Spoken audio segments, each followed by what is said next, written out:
In order to create automations on Samsung Galaxy S25 Ultra, first of all, we can open Settings, and then in the settings we can scroll down a little bit and go to Modes and Routines. Over here we have some basic modes such as the sleep mode, driving mode, and so on and so forth. Besides that, we can create our own routines, which is the first step, or one of the many steps, that allow you to create automations. If you want to use routines, then you can press this plus button over here in the top right corner, and then you can create triggers and what should happen when this trigger is happening.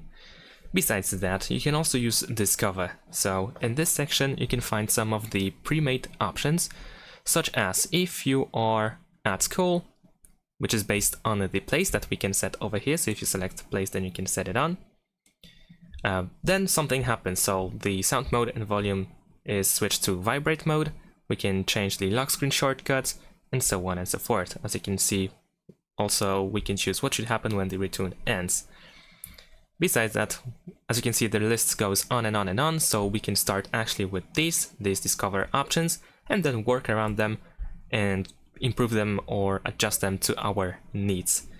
And that is pretty much it. Thanks for watching, leave a like and subscribe to my channel, and see you in my next videos. Bye!